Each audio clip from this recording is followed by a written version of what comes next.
साल पहले ये यूनिवर्सिटी यहाँ अपने परिसर में आई और एक लंबी यात्रा है। मैं उसके पहले पते से निकला था, मैं पढ़कर जब निकला था तो उसके पहले एड्रेस पर ये यूनिवर्सिटी थी। बहुत छोटे सी साधन थे, कुछ ज़्यादा कुछ था नहीं, नया था, लोगों को डर भी था, यहाँ पता नहीं पढ़ के निकलेंगे तो कहाँ जाएंगे, क्या करेंगे, कुछ अंदाजा नहीं था लोगों को। मीडिया ग्लैमर नहीं था मीडिया में, चैनल टीवी के आने के 24 घंटे के सैटेलाइट, उसके बाद थोड़ा सा ग्लैमर आया तो कुछ वेतन की स्थितियाँ अच्छी हुई, सैलरी ठीक ठाक हुई, अच्छी तो नहीं हुई, ठीक ठाक हुई, बीपीएल से थोड़े ऊपर उठे, बिलो पॉवर्टी लाइन में जो काम करते थे वो थोड़ा सा ऊपर उठे, संघर्ष की एक नई कहानी शुरू हुई। आप लोग इस मायने में सभी के जो आपने 50 से अधिक हमारे जो अतिथि सीनियर आए थे, देश भर से आए थे, दुनिया भर से जुड़े थे, उनको जब आपने सुना होगा तो इसके थोड़े से पुराने फ्रेम आपके दिमाग में बने होंगे और इस नाते आपने इसकी तुलना की होगी कि हम कहीं ना कहीं इन सबसे बेहतर एक इंफ्रास्ट्रक्चर में, एक अलग दौर में, जब जॉब की भी कोई वैसी समस्याएं नहीं है, बहुत सारे ऑप्शंस, आप कहीं भी जा सकते हैं। यहाँ से निकलने के बाद कई दरवाजे हैं, आप जहाँ चाहें वहाँ जा सकते हैं अपनी जीवन की यात्रा शुरू करने के लिए। लेकिन वहाँ जाने के पहले यहाँ क्या करना है, यहाँ क्या करना है, ये बहुत महत्वपूर्ण है। तो सबसे पहले आपको अपने प्रति बहुत ईमानदार होना चाहिए, अपने प्रति बहुत ईमानदार होना चाहिए। आप बाई चांस यहाँ आ गए हैं या बाई चॉइस यहाँ आए हैं, अब आ ही गए हैं, मतलब फंस गए हैं।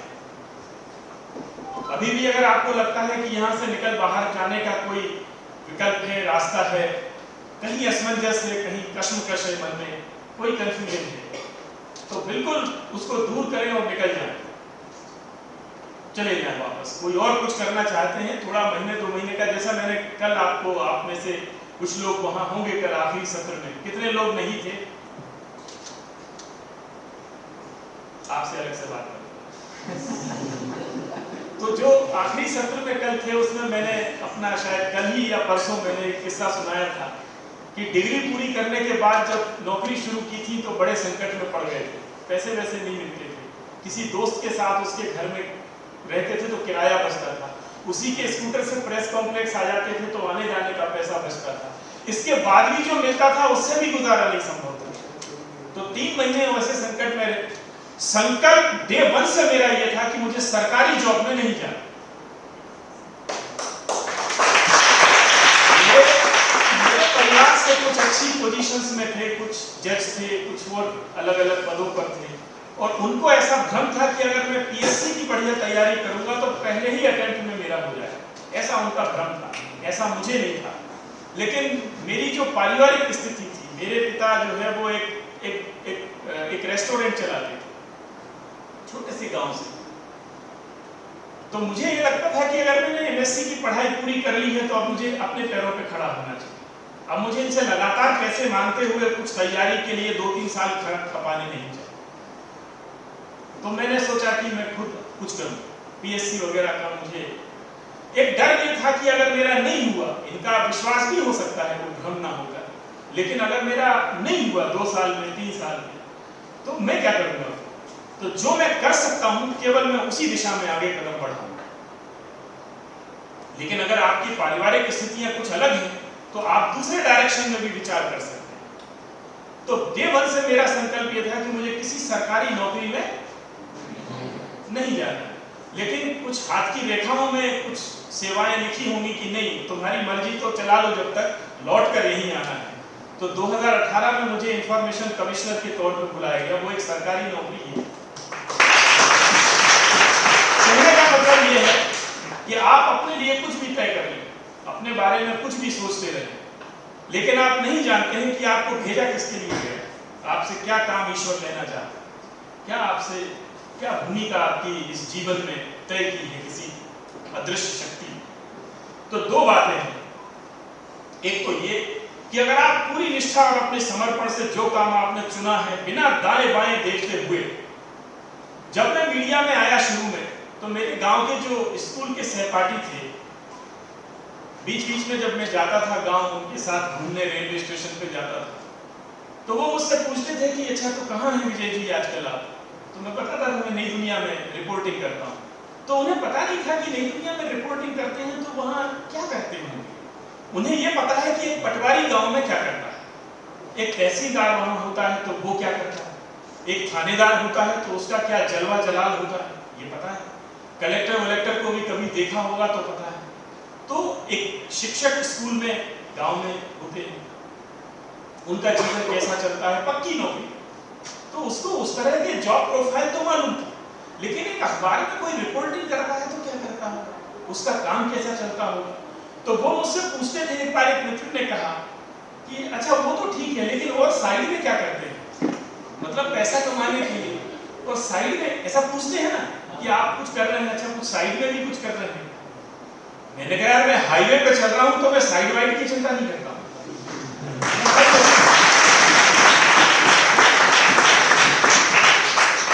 जैसा मैंने कहा तो कई ऐसे कंफ्यूजन आएंगे, लेकिन एक बार अगर आपने तय कर लिया है कि मुझे जाना यही है, करना यही है, तो उसके बाद आप ये कुछ सालों में ये महसूस करेंगे, ये मैं अपने अनुभव से कह रहा हूं, कोई सैद्धांतिक बात नहीं है मेरे पास, कि कुछ अदृश्य शक्तियां होती हैं, आप उनका भरोसा करें या ना करें, आपका ईश्वर में आस्था है या नहीं है, आपका निजी विषय, और ना भी है तो भी जो है उससे आप इनकार नहीं कर सकते। अगर आपका निजी विश्वास किसी चीज में नहीं भी है, जैसे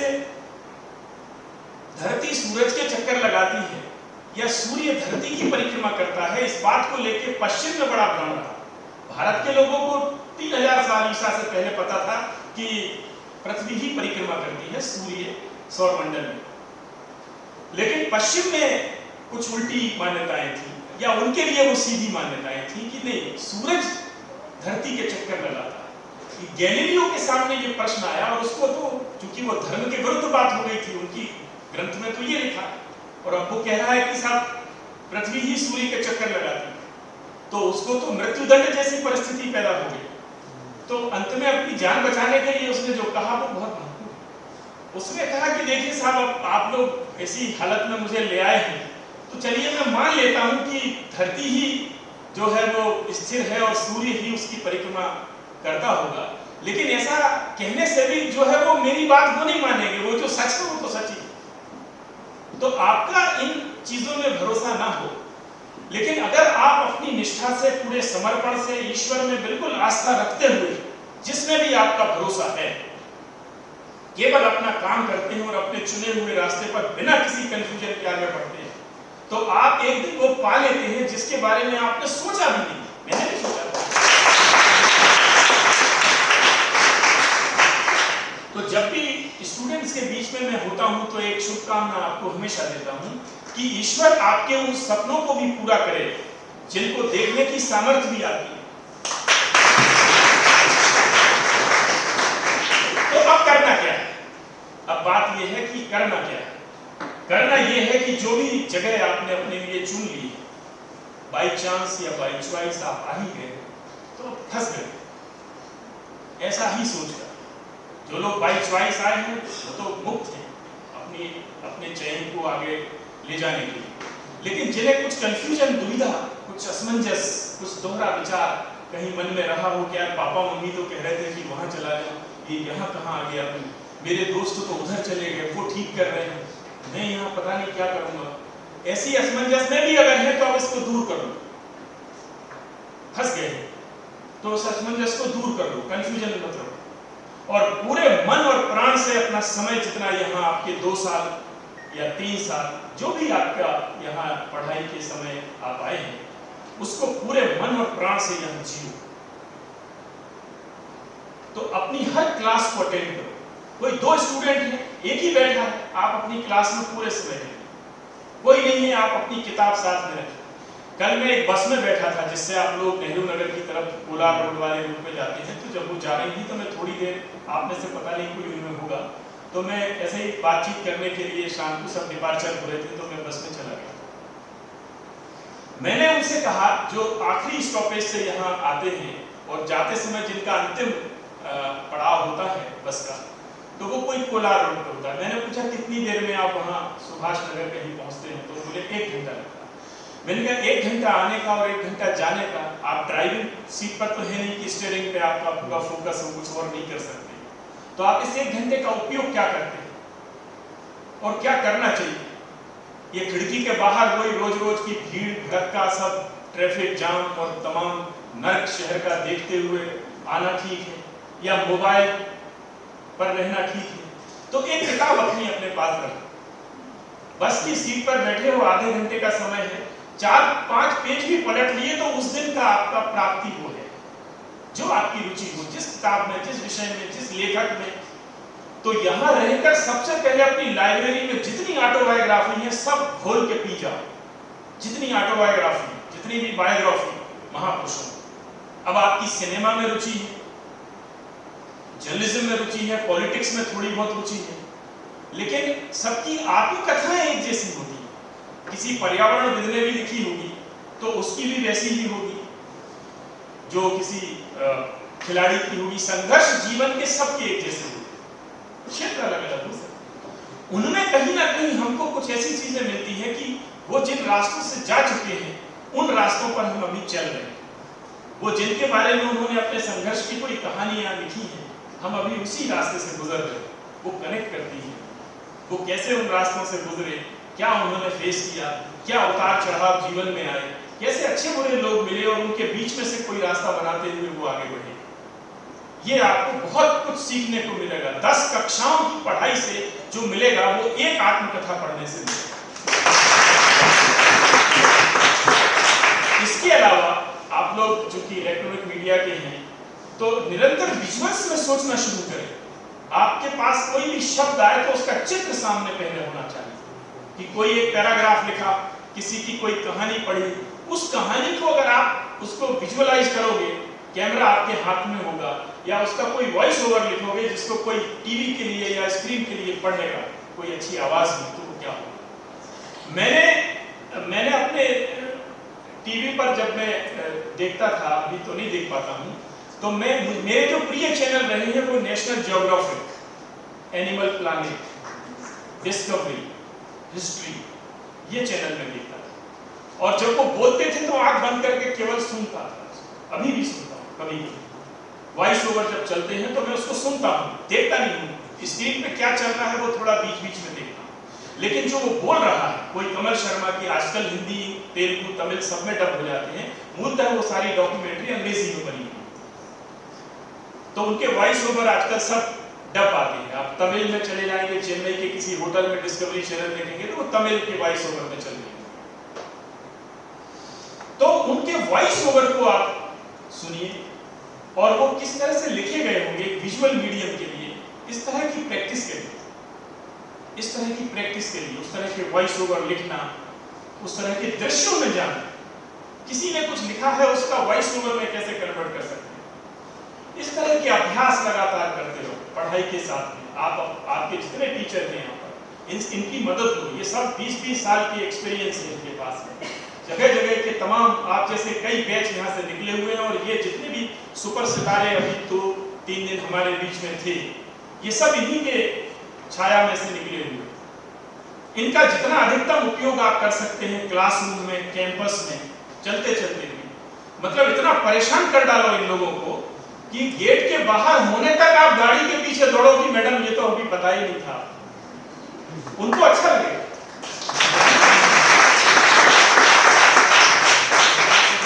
क्लासरूम से लौटने के बाद, डिपार्टमेंट से बाहर जाने के बाद, कैंपस में घूमते हुए कुछ भी याद आ जाए, दौड़ लगा के आओ, पूछो राहुल बढ़िया से, मनोज पटेल से, इनसे, सबसे। इनका इतना उपयोग करो समय का। फिर भी कुछ समय बचे तो लाइब्रेरी में बिल्कुल आखिरी, आरती मैडम ताला चाबी लेके बाहर खड़ी है, चिल्ला रही है, तब तक मत उठो, तब तक मत उठो। इतनी किताबें पढ़ने के लिए अकेली क्लासरूम की टीचिंग केवल एक साइन बोर्ड की तरह है। सारे सिलेबस एक साइन बोर्ड की तरह है जो एक रास्ता बता रहे हैं कि स्वामी विवेकानंद मार्ग है। बस वो किताब ने उतना बता दिया, लेकिन मार्ग पे ही जाके पता चलेगा कि वो मार्ग कैसा है। तो प्रैक्टिकल और थ्योरी, इसके बीच में एक अच्छा रेगुलर संतुलन बना के काम करो। रेगुलर संतुलन बना के कुछ ऐसे विषय लो जो सीनियर हैं, जो पहली साल जिनकी है वो थोड़े महीने अभी आलाप लगाना सीखें, थोड़े सुर मिलाना सीखें, लेकिन जो पहले से इसी डिपार्टमेंट के विद्यार्थी हैं वो कितने हैं?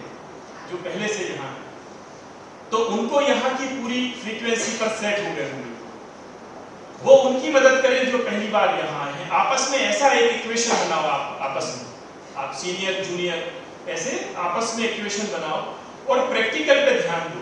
जो MCQ दर्शन मैगजीन है, मैंने पिछले साल पूरा देखा। अभी देखो आप लोगों ने जो दोनों दिन बनाए और दोनों दिन वहाँ डिस्प्ले हुए, कितनी तारीफ की लोगों ने। अगर ये प्रैक्टिकल आपने ना किया होता, उनको पता ही नहीं होता कि आप केवल भोगा बसंत की तरह बाहर बैठ के केवल सुन नहीं रहे हैं और धूल झाड़ के चले जाएंगे। उनको ये पता चला कि आपने जो पिछले दिन जितने लोगों को सुना, जो भी सुना, कैसे आप अलग अलग लोकेशन पे आपके रिपोर्टर खड़े हुए हैं और उसको वॉइस ओवर कर रहे हैं, लाइव कर रहे हैं, अगले सेशन से कनेक्ट कर रहे हैं। कितना बढ़िया फॉर्मेट बनाया और उन्होंने देखा और सबने सराहना की। आप उस सत्रों के बाद भी जब मैं उनसे अलग से मिला हूं तो उनकी तो कल्पना में नहीं था। और उसके पहले जो 50 सेकंड के उनके जो इंट्रो, 50 सेकंड की कॉपी, उनका वेलकम, 4-5 फोटोग्राफ और वो किसी दूसरे विभाग के बच्चों ने बनाए होंगे। तो ये प्रयोग उन्होंने देखा कि अच्छा ऐसा हमारा इंट्रो चल रहा है, पूरा घड़ी जैसा घूम के पूरा लोगो हमारा पूरा साउंड करता हो। तो वो आप सोचिए जरा उनके अंदर क्या भाव पैदा हुए होंगे कि ये हम नहीं कर पाए कभी, हाय हुसैन हम ना होंगे, ये हम नहीं कर पाए। तो ये कराने का मतलब क्या था कि ये डॉक्यूमेंट्री बने। ऐसा मोनिका जी ने, आपकी टीम ने क्यों ये विचार किया होगा कि हम रोज एक डॉक्यूमेंट्री इस पर बनाएंगे, डेली एक बुलेटिन जारी करेंगे, ऐसा क्यों करेंगे? फिर पॉडकास्ट के लिए एक अलग घेराव चल रहा था, पकड़ पकड़ के लोग ले जा रहे थे। तो वो ऐसा महसूस कर रहे थे जैसे कोई सेलिब्रिटी जब किसी शहर में आती है तो एयरपोर्ट से लेकर होटल तक घिरे रहते हैं बुरी तरह, मीडिया के तमाम तरह से अप्रोच करते हैं। पीयूष मिश्रा जी यहाँ आए, मुझे मोबाइल अपना ऑफ करना पड़ा रात को क्योंकि वो यहीं रुके थे और उनके इंटरव्यू के लिए सारे चैनल, सारे अखबार वो मुझे कह रहे हैं और उन्होंने मना कर दिया था, यार विजय जी मुझे फंसाना मत।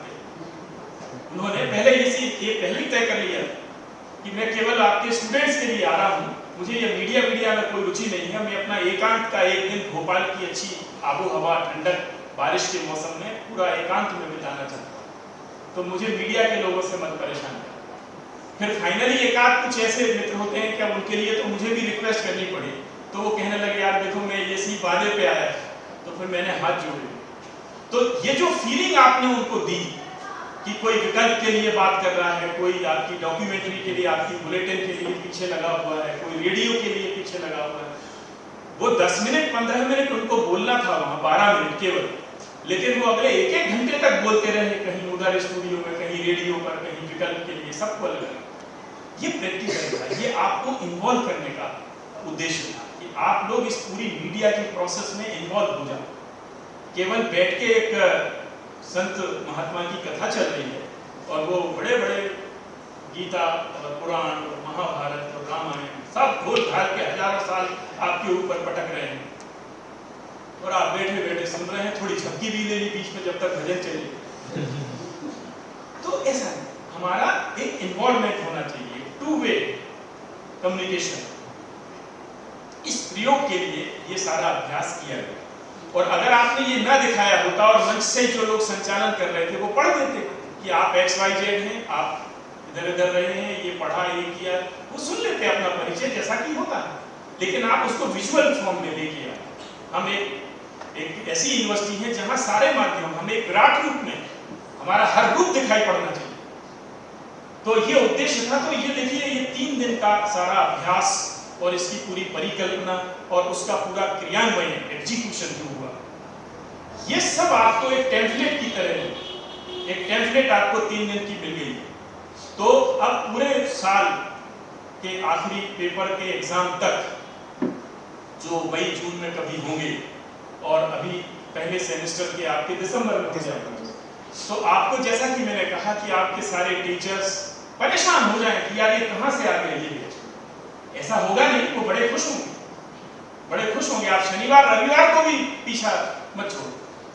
अब शनिवार रविवार यहाँ तो नहीं आ सकते, मैं तो तैयार हूँ कि पूरा ऐसा होना चाहिए कि पूरा 24 घंटे और 7 दिन यहाँ आप काम करें, लेकिन संभव नहीं है। थोड़ा विश्राम भी जरूरी है, आप मशीन नहीं है ऐसा कर सके। तो शनिवार रविवार को भी कभी मिलो किसी से जो कैंपस में रहते हैं, बाहर रहते हैं, आप आसपास में जा सकते हैं, तो उनके यहाँ चाय पीने चले जाओ। उनसे कहो कि मैडम आज 1 लीटर दूध ज्यादा मंगा लीजिए, 7-8 लोग आ रहे हैं, अच्छा लगेगा उन्हें, एक ऐसा फैमिलियर हो जाओ। जितने लोगों ने अपने टीचर्स को याद किया है पिछले 3 दिन, वो ऐसा ही एक रिश्ता बना के यहाँ से गए। उसमें एक सऊदी अरब से सज्जन आए थे, उन्होंने ये बताया कि 22 साल बाद भोपाल आए, 17 साल से भारत से बाहर। एक कॉल हुआ, डिपार्टमेंट ने उनको कॉल किया कि विद्यार्थियों से मिलने के लिए नए परिसर में आपको आना। अजीत झा, कहां से लोग आए, क्या क्या एक्सपीरियंस। एपीजे अब्दुल कलाम के साथ जिन्होंने उस समय काम किया जब वो मिसाइलों पे काम कर रहे थे, उसके साथ बैठो 1 घंटे, क्या आपको कलाम साहब के एक्सपीरियंस सुनने को मिलेंगे। वो लाइब्रेरी साइंस से पढ़ के गया, सोचिए, हमारी कल्पना में नहीं था कि यहाँ से निकले हुए ये कर रहे हैं। जब पता चला कि 10-12 देशों में भी कुछ धुनी रमाए हुए हैं अपने यहाँ से निकले हुए संत महात्मा, तो उनसे हमने कहा कि भैया अब आप अमेरिका से या ब्रिटेन से सिंगापुर, दुबई, कीनिया, नैरोबी, पता नहीं कहाँ सारे महाद्वीप का प्रेजेंटेशन हुआ है इन 3 दिनों में। कोई धरती का कोना नहीं है जहां से एक आवाज माखनलाल यूनिवर्सिटी से निकले हुए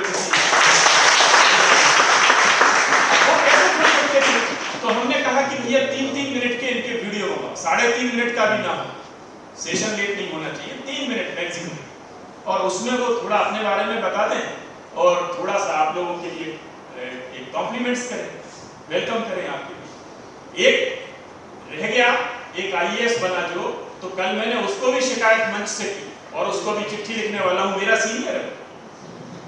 मतलब ऐसे क्या बन गए हो भैया, आप एक वीडियो बना के भेज देते। उसमें एक अमिताभ अनुराग का एक वीडियो आया था, वो बालाघाट में कोई इमरजेंसी, वो यहाँ इंडिया टीवी को हेड करते हैं एमपी, लेकिन एक इमरजेंसी के कवरेज के लिए उनको रात में निकलना पड़ा, तो उन्होंने बीच रास्ते में कहीं से वो वीडियो रिकॉर्ड करके भेजा कि भाई मैं नहीं आ पा रहा हूँ। क्या शिष्टाचार है कि बच्चे वेट कर रहे होंगे, मेरा नाम अनाउंसमेंट हुआ होगा, छपा होगा, डिजिटल पे गया होगा, वो क्या कहेंगे कि यार ये कौन इंडिया टीवी में क्यों नहीं आया है। लेकिन उस आईएएस अफसर को शर्म नहीं आई, तो मैं बेझिझक बोला, आपके सामने मैंने एक शिकायत दर्ज की, आप बताइए कि क्यों नहीं आ रहे हैं, आप ऐसे क्या हो गए हैं। और मजे की बात यह है, देखिए कैसे उल्टे खड़े हैं। जनसंपर्क का वो विद्यार्थी वहां जो काम कर रहा आईएएस डायरेक्टर, वो जनसंपर्क में है, उसको तो मैंने कल उनके एक सीनियर अधिकारी को ये कहा कि इनको तो 3 दिन ही रहना था। जनसंपर्क का इससे अच्छा मौका क्या मिलता आपको। मध्य प्रदेश शासन के लिए पूरे विद्यार्थी और 50 लोग दुनिया भर से कनेक्ट कर रहे हैं, आपको यहाँ 3 दिन यहाँ से अपने ऑफिस का काम करना चाहिए, इससे अच्छा मौका था क्या। तो वो जनसंपर्क कर क्या रहा।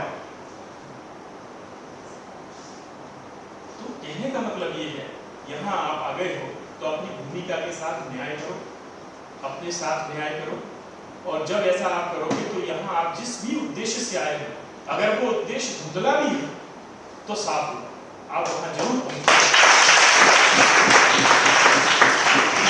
कई लोगों ने कहा कि सपने देखो, कई लोगों ने और आगे बढ़ के कहा कि नहीं बड़े सपने देखो, और मैं अपने अनुभव से कहता हूं कि मैंने कभी सपने नहीं देखे,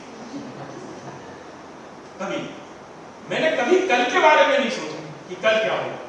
मैं सिर्फ आज मेरे हाथ में क्या काम है वो मैंने पूरा किया, कल के बारे में कभी चिंता नहीं की मैंने कि कल कहां जाऊंगा, क्या करूंगा, या कोई सपना देखा हो कि मैं ये बन जाऊंगा, वो बन जाऊंगा, कभी कोई सपना नहीं देखा। मतलब उसका ये है कि मैं नींदों में भी इतना डरा हुआ था कि सपने नहीं देखे।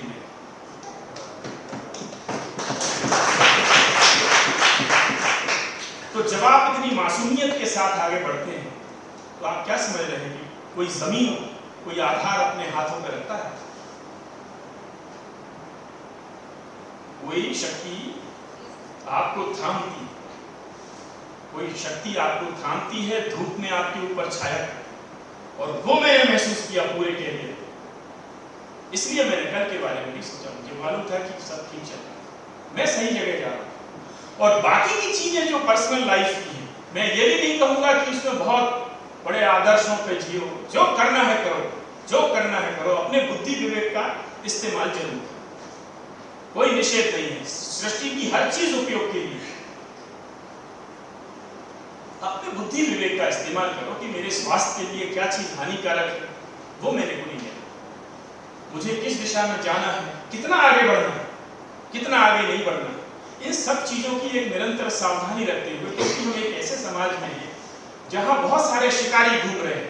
ये खासतौर से मैं लड़कियों को बोल रहा हूँ, तो खूब सावधान रहो, अखबार पढ़ो, टीवी के बुलेटिन देखो, अपने जीवन की सावधानियां रखो, है ना। और सब चीजें अपने माता पिता के साथ शेयर करो।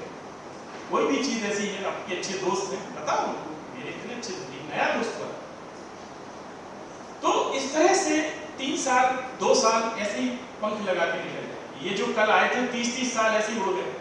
उनको भरोसा ही नहीं है कि यहाँ वापस उसी कैंपस में ये आए हैं विश्वविद्यालय में, और ये 30 साल कैसे निकल गए। तो समय ऐसा तेजी से निकलेगा। अभी आपकी डिग्री पूरी होगी, 2-3 साल की नौकरियां कहीं काम करेंगे ही, सबको कुछ ना कुछ काम करना है, काम करेंगे और तत्काल 7 फेरों का इंतजाम हो जाएगा। आप अपनी मर्जी से करेंगे या आपके माता पिता ढूंढ के कहीं से पकड़ के लाएंगे किसी के लिए। एक नई जीवन की यात्रा आपकी शुरू होगी, और फिर पता नहीं चलेगा 2 से 3 हो जाएंगे, 4, 5, 6 जहाँ तक आप आगे बढ़ना चाहते हैं वो हो जाएंगे। और एक लाइफ एक अलग एक सेटल हो जाएगी, एक बने बनाए ढर्रे पे चलेगी। उस बने बनाए ढर्रे पर रहते हुए भी मुझे क्या करना है, ये थोड़ा सा प्रयास अपने निरंतर रखो। खूब पढ़ो, और साल में या महीने में ये लिस्ट बनाओ कि इस महीने मैंने कितनी किताबें पढ़ी। मैं नई दुनिया में था, बड़े संघर्ष के समय में, तो खाली समय में किताबें पढ़ता था। मैंने एक बार डायरी पे नोट की किताबें, मैंने एक साल में कितनी बुक्स पढ़ी, एक साल में मैंने कितनी किताबें पढ़ी।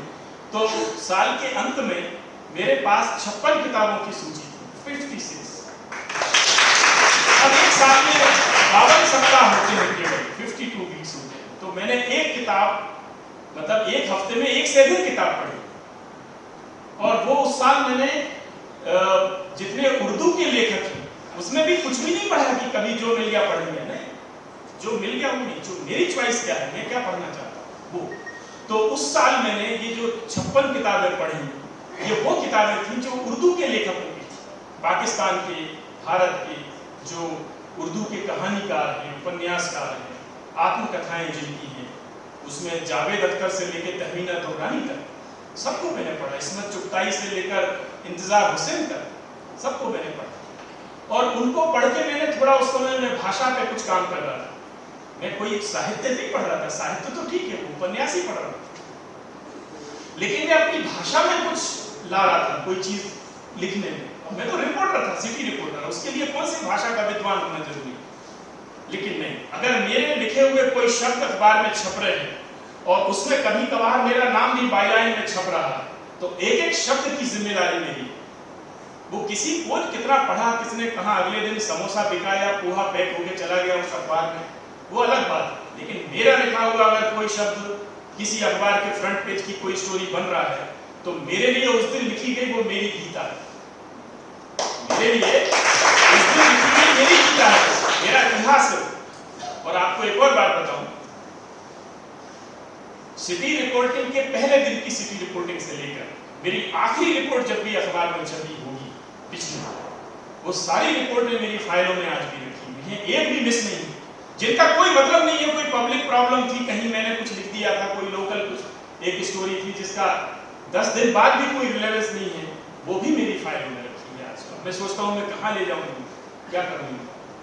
मेरी डायरी का एक एक नोट्स, इवन अभी आप लोग यहाँ बैठे हैं, ऐसे जब हम अपनी क्लासरूम छोटा सा होता था उस समय, और 18, 20, 15 स्टूडेंट थे, पहले सेशन में जब मैं यहाँ पढ़ने आया था, उस समय की एक डायरी मेरे मामा ने मुझे गिफ्ट की थी, वो मैंने रखी हुई थी कई सालों से, स्कूल में पढ़ता था।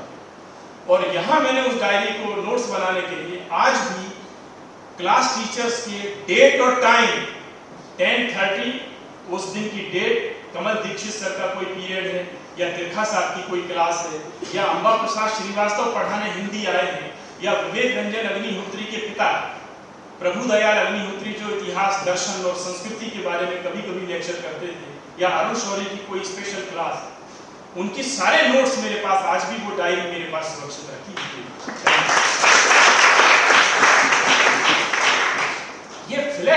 अपने अपने पास रखना चाहिए। ये सारे फ्लैशबैक आपको पुरानी स्मृतियों में ले जाते हैं और एक उस सिरे पर पहुंचा देते हैं जिस पे जाना आपको आगे जाते हुए हर समय जरूरी है, ताकि आप अपने मूल को ना भूलें, अपने मूल को ना भूलें। तो यार इसमें ऐसा करो सब लोग मिलके कि अच्छा एक बढ़िया अपना अपना डे प्लान, कुछ वीकली प्लान, कुछ मंथली प्लान बनाओ। और जो कुछ ना कुछ तो मित्र आपके होंगे ही, 2-4 का कोई एक ग्रोह होगा, दूसरा कोई ग्रोह 2-4-5 का अलग अलग होगा, ऐसे अलग अलग क्लास के भी हो सकते हैं। आपस में कुछ प्रयोग करो, आपस में कुछ किताबें पढ़ो, उसका डिस्कशन शुरू करो। ये विवेकानंद जंक्शन जो पेंटिंग बनी है स्वामी विवेकानंद की, ये इस उद्देश्य से पूरा आनंद, मुझे नहीं मालूम किस तरह से डिजाइन किया गया होगा, लेकिन मैं चाहता हूं कि यहाँ पर कुछ 15-25 स्टूडेंट इधर बैठे हुए हैं, कुछ 15-25 उधर बैठे हुए हैं, कुछ 10-20 उधर से आ गए हैं, और कुछ 1-2 घंटे यहाँ पूरा मेला लगा दो। तो अच्छा क्या पढ़ा है, खड़े हो जाओ और अपनी किताब पढ़ के सुनाओ। ये नोट्स मैंने लिए इस उपन्यास में, ये डायलॉग अच्छा है, ये किरदार बहुत अच्छा है, ये घटना बहुत जोरदार है, तो आप सुनाओ सबको। मतलब आपस में शेयर करो। थोड़ा समय जब क्लास खाली है, कुछ नहीं है, बस आने में देर है, आप लोग आपस में एक भी मिनट फालतू इधर उधर मोबाइल इसमें इस दुष्ट से दूर रहो। तो ऐसे कुछ अभ्यास करो, अच्छे वीडियो बनाओ, अच्छी कॉपी लिखो, अच्छे वॉइस ओवर लिखो। कोई उपन्यास पढ़ो तो उसको मैं 5 मिनट की कैसे एक डॉक्यूमेंट्री में कन्वर्ट कर सकता हूँ, इस ढंग से उसको पढ़ना शुरू करो, टाइम पास करने के लिए ना पढ़ो। तो अपनी भाषा को बहुत अच्छा करो। सबने कहा है आपकी इंग्लिश भी उतनी ही अच्छी होनी चाहिए जितनी हिंदी। आज ऐसा नहीं है कि काम चल जाएगा आपका एक ही लैंग्वेज, तो थोड़ी सी चहलकदमी दूसरी लैंग्वेज में। आप में से कोई मराठी, गुजराती, भोजपुरी और दूसरी बोली या भाषा के परिवेश से आए हुए विद्यार्थी हों, सब लोग उनको पकड़ो, थोड़े मराठी सीखो, थोड़ी बहुत 2-4 वाक्य बोलना सीख जाओ। मेरे साथ तेलुगु भाषी कुछ पढ़ते थे कॉलेज में, 2-4 वाक्य आज भी याद है मुझे कि अगर उनसे नमस्ते करना है तो क्या बोलना, कहाँ जा रहे हो या कहाँ से आ रहे हो या क्या कर रहे हो, तो मैं इतना तो कनेक्ट कर सकता हूँ। तो उन भाषाओं से जो आए हैं, थोड़ा थोड़ा उनकी संगत में रहो, थोड़ा सा उनकी भाषा को भी जानो। ऐसा एक आपस में एक नातेदारी करो और खूब पढ़ो, अभ्यास निरंतर रखो, क्लास से दूर मत रहो। और जो कोई सीनियर आपको ये कहे कि क्लासरूम में जाना जरूरी नहीं है, यहाँ तो सब ऐसे ही चलता है, उससे सावधान रहो। उसके बारे में जो स्टूडेंट फीडबैक सिस्टम की लिंक आपको नहीं मिली है तो भैया इनको सबको पहुँचाओ, है ना। ऐसा कोई भी आपको परामर्शदाता आपको दवा का पर्चा दे, उस पर्चे को मुझे भेजो उस डॉक्टर के नाम के साथ, ठीक है, उसका इलाज फिर मैं करूंगा। लेकिन क्लास में आओ, रेगुलर आओ, यहाँ एक बहुत अद्भुत माहौल मिलेगा, आप ही से बनेगा। आप नहीं आओगे तो ये लोग भी अब शाम को चले जाएंगे अपने घर, जिस काम के लिए आए हैं वो काम कैसा नहीं कर पाएंगे जैसा सोच कर ये लोग आते हैं।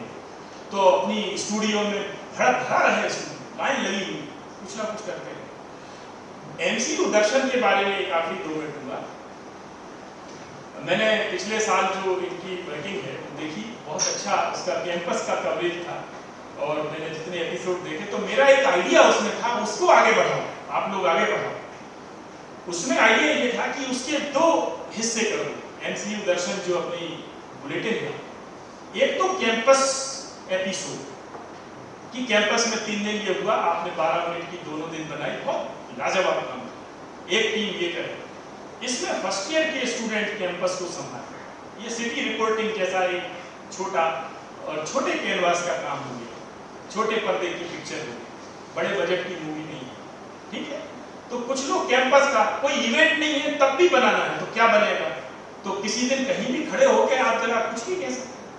आप सोचो कि जब कुछ ना हो और कुछ दिखाना है तो आप क्या क्वालिटी कंटेंट पैदा कर सकते हैं, क्या ला सकते हैं। कोई इवेंट नहीं, कोई बोलने नहीं आया, कोई भाषण नहीं है, कोई वर्कशॉप नहीं, कोई मास्टर क्लास नहीं, अब 10 मिनट की वीडियो बुलेटिन बनानी है। तो कैंपस के हर कोने में खबरें, कैंपस के, इसी कैंपस के मैं आपको 10 एपिसोड 10-10 मिनट के बता सकता हूं कि जब कुछ ना हो तो क्या खबर है, कुछ ना हो तो कोई एक विद्यार्थी ऐसा मिलेगा जो अकेला घूमता रहता है कहीं किताब लेके, पीछा करो उसको, 2-4 शॉट बना लो उसको, पता नहीं क्या समस्या है इसकी, जाके थोड़ी बाइट बन गई ये खबर। आपने हो सकता है वो कुछ बता दे कि मैं इस समय पता नहीं किस चिंतन में हूँ, क्या कर रहा हूँ। तो एक खबर आई कि एक बंदा है जो किसी किताब को पढ़ के और 8 दिन से एकांत में घूम रहा है, पता नहीं क्या मंथन कर रहा है। ऐसी खबरें निकली। किसी का कोई फोन आया है, वो खुश हो गया है, तुरंत दूसरे से बात कर रहा है, उससे पूछो भैया क्या खुशखबरी मिल गई तेरे को, तो वो बताएगा कि साहब मेरे माता पिता ने मुझे लड़की पसंद कर ली। एक खबर, या दुखी हो जाएगा, या दुखी हो गया, अच्छा था, अच्छे मूड में था और अचानक से परेशान हो गया, पूछो क्या हुआ, अरे यार मम्मी पापा ने जबरदस्ती लगे हुए एक लड़की पता नहीं कहाँ की पसंद कर ली और मैं दूसरी जगह करना चाहता हूँ। तीसरा विकल्प भी खोल रखा है, एक तीसरा विकल्प भी मैंने खोल रखा, मैं ऑलरेडी कंफ्यूज। तो एक सॉफ्ट स्टोरी कुछ भी बन सकती, खास काट रहे हैं कई लोग अंदर। इतने सारे आउटसोर्स के हमारे श्रमिक भाई बहन यहाँ काम कर रहे हैं, किसी के भी पास बैठना, पता नहीं कौन सी कहानी सामने, किसी महिला की, किसी पुरुष, कुछ ना इवेंट हो तो अंदर खबरें कितनी हैं, कितने सारे एंगल से क्या क्या कर सकते हैं। तो एक तो हो गया कैंपस एपिसोड, तो वो जूनियर जो है नए आए हैं वो लोग उसको लीड करें, है ना। सारे गाइड यहाँ बैठे हुए, सारे देवानंद यहाँ बैठे हुए, गाइड देखिए आप, गाइड मूवी देखो, गाइड मूवी देख जरूर देखो। अनुपमा देखी है आप, अनुपमा कितने लोगों ने देखी अनुपमा?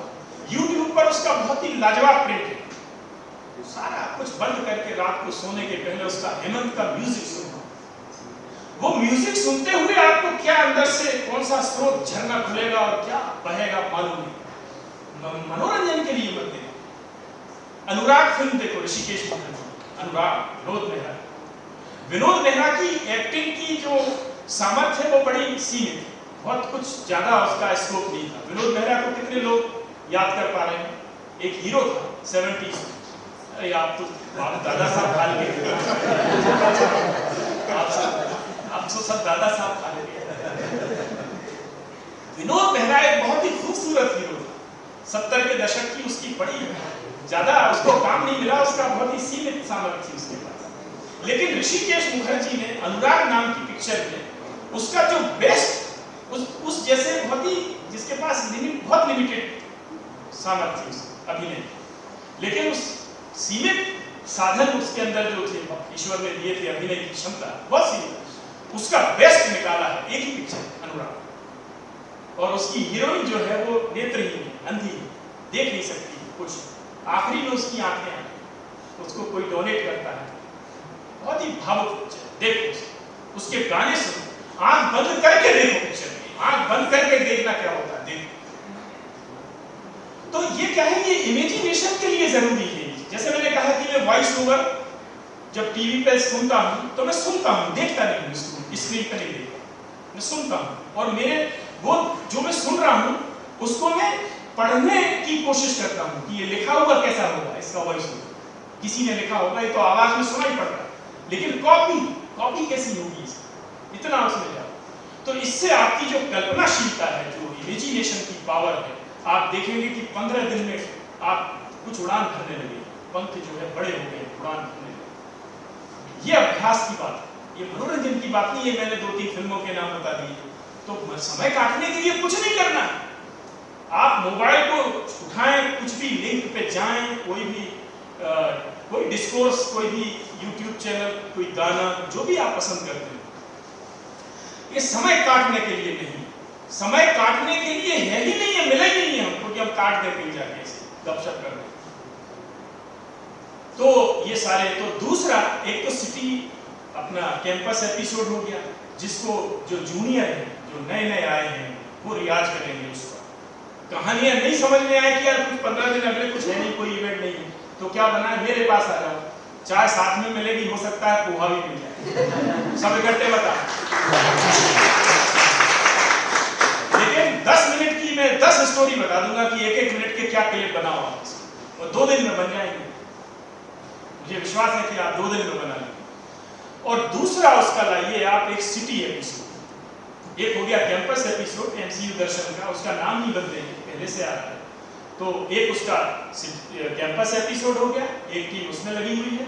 और एक टीम क्यों लगी हुई है, 2-4 टीमें लगो एक साथ, भाई 4-6 लोग मिल जाओ, एक इधर बना रहा है, कुछ उधर बना रहा है, कोई इवेंट में ही कर रहा है तो आप लोग साइलेंट में चले जाओ, बिल्कुल दूसरे फीचर लेके आओ कैंपस के ही।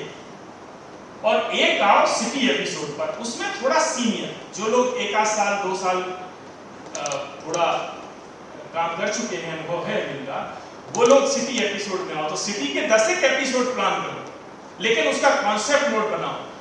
मैं ये चाहता हूं कि 1 तारीख को महीने की, हर महीने की पहली तारीख को हमारा जब सिटी एपिसोड हम रिलीज करें, अपना सिटी एपिसोड जब हम रिलीज करें तो बाकायदा अनाउंस करके कि जैसे हम कोई बड़ी फिल्म लेके आए हैं भोपाल में, 10 मिनट की हो, 15 मिनट की, और उसको पूरा अनाउंस करके, और भोपाल के लोग उसको देख के ये कहें कि यार हमारा यहाँ 40 साल रहना धिक्कार है, हमको नहीं पता था कि भोपाल में एक चीज ऐसी नहीं। क्या ऐसी चीजें खोज के ला सकते हैं? ऐसे कई एंगल। और आप 100 आइडिया पहले लिखो भोपाल के बारे में, 100 आइडिया लिखो और 99 रिजेक्ट करो पहले, 100वां भी रिजेक्ट कर दो थोड़ी देर बाद, फिर लिखो। आइडिएशन का ऐसा मंथन शुरू करो तो आपका दिमाग दौड़ना शुरू करेगा कि भोपाल के बारे में कोई अननोन चैप्टर में क्या खोल सकता हूँ। अलग अलग डायरेक्शन में, उसकी हिस्ट्री में चले जाओ, उसके प्रेजेंस में चले जाओ, उसके फ्यूचर की तरफ देखो, उसके इंफ्रास्ट्रक्चर में चले जाओ, उसकी ट्रेडिशंस में चले जाओ, उसके खान पान में चले जाओ, उसकी 360 डिग्री पर खूब घुमा दो अपना पूरा सैटेलाइट, और स्क्रीन पे देखो कि क्या दिखाई ऐसा पड़ रहा है जो आप वो दिखा सकते हो जो किसी ने नहीं देखा। 1 महीने में 1 एपिसोड बनाओ, 1 तारीख को अनाउंसमेंट करें कि हमारा ये 1 तारीख को आने वाला है। 2-3 एपिसोड के बाद भोपाल के लोग इस बात का इंतजार करें कि यार इस बार पता नहीं क्या लेके आएंगे, क्या हम ऐसा कर सकते हैं। चैलेंज ऐसा खड़ा करेंगे तो इसके आसपास पहुंच जाएंगे। 100% का लक्ष्य तय करेंगे, 60 पे भी पहुंच गए तो पब्लिक को क्या पता कि इन्होंने क्या तय किया था, यार बहुत अच्छा बनाया भाई आपने अभी जो वीडियो बुलेटिन बनाए तो वो सबको पसंद आए ना। अब ये अपन जानते हैं कि उसमें हम कितना बेहतर कर सकते हैं, कहने का मतलब ये। तो अगले सालों में क्या ये विश्वविद्यालय और आगे जाके स्टेट एपिसोड बना सकता है? जाओ टूनों में चले जाओ, चीताओं के पास में जाके चाय पियो, चीता के साथ सेल्फी लो, आप किसी रिवर में चले जाओ, नर्मदा पे स्टोरी करो। 1.5-2 साल बाद सिंहस्थ होने वाला है, 12 साल बाद ये अवसर आता है, उस पर कुछ बना सकते हैं तो एक स्टेट एपिसोड। लेकिन जब ये पायदान पार हो जाएंगे, इसमें जब ऑस्कर मिल जाएगा तब आगे होंगे। जब आप भोपाल का एक सिटी एपिसोड के इतना क्वालिटी कंटेंट आप लेके आ पाएंगे स्टोरी, तब आप स्टेट की तरफ देखेंगे।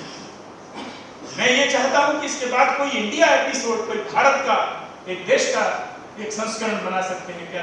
कोई टीम तमिलनाडु में जाके कुछ शूट कर रही है, कोई अरुणाचल में 0 डिग्री टेम्परेचर का काम, और इसके आगे फिर आप सोच लो कि कहीं भी जा सकते, कहीं भी जा सकते। तो हमारी जो पूरे काम करने की एनर्जी है, हमारा जो टाइम है, हमारा जो आसपास है, इसका पूरा दोहन करो। और ऐसा लगना चाहिए कि टाइम 24 घंटे क्यों था और ज्यादा क्यों नहीं, ये छुट्टी क्यों बीच में आई। तो आप लोगों को तो कोई छुट्टी की मजबूरी नहीं है, आपको तो किसी ने नहीं कहा कि साहब शनिवार रविवार को आप 12-1 बजे तक सोते रहो अपने अपने कमरों में। लगे रहो, काम पे लगो, कुछ पढ़ो, उस दिन कुछ कॉपी पे काम करो, जो डेस्क वर्क है वो करो। तो इस तरह से अपने पूरे साल का प्लान करो, कक्षाओं में निरंतर रहो। मैंने पिछले साल कुछ कोशिश की थी एक अपनी मास्टर क्लास की, जिसमें मैंने तय किया था कि मैं सिलेबस की बात नहीं करूंगा, सिलेबस के लिए और तमाम प्रैक्टिकल के लिए आपके पास बहुत लोग हैं, लेकिन मैं कुछ अनुभवों पे बात करूंगा, कुछ अपने कुछ फील्ड के जो एक्सपीरियंस हैं उन पे बात करूंगा। तो कुछ क्लास नहीं थी, रेगुलर नहीं हो पाएगी, मैं कोशिश करूंगा कि इस साल में कुछ अधिक ले सकूं आप लोगों के बीच में आकर। और तय ये किया था कि जो अंतिम वर्ष के विद्यार्थी हैं, आखिरी अब टेक ऑफ करने वाले हैं, मान लीजिए मई में जून में चले जाएंगे, इसके बाद अभी बहुत सारे लोग आपके चले गए होंगे अलग अलग जगह पढ़ाई लिखने करके, उनके बीच में मैं जाऊँ, जो अभी हैं उनसे बाद में बात करूँ, जो अंतिम वर्ष के हैं उनके साथ मेरा इंटरेक्शन हो, या जो अभी 50 लोग आए थे ये उसी उद्देश्य से लाए गए। खैर ये चीज़ अंतिम है और कहीं कोई चैप्टर क्लोज नहीं है, कहीं किसी किताब का अंतिम पन्ना नहीं है। जीवन ऐसा है, जीवन की किताब का कोई अंतिम पन्ना नहीं है, जितना लगाते जाओ जोड़ते जाओ अंतहीन है काम करने की, ऐसी जगह है। तो इसका पूरा उपयोग करो, अपने टीचर्स का पूरा उपयोग करो, लाइब्रेरी का पूरा उपयोग करो, खूब जो करना है करो। मैंने कोई निषेध नहीं किया कि ये मत करो, सब कुछ करो। जीवन में आए हो एक ही बार आए हो, हालांकि हम लोग पुनर्जन्म में यकीन रखते हैं कि हम फिर आते हैं, लेकिन अब फिर कब कहाँ आएंगे पता नहीं, माखनलाल जी में आएंगे कि नहीं आएंगे। तो यहाँ आ गए हैं तो इसका पूरा लाभ दो, पूरी एनर्जी का अपना उपयोग करो और बढ़िया, ठीक।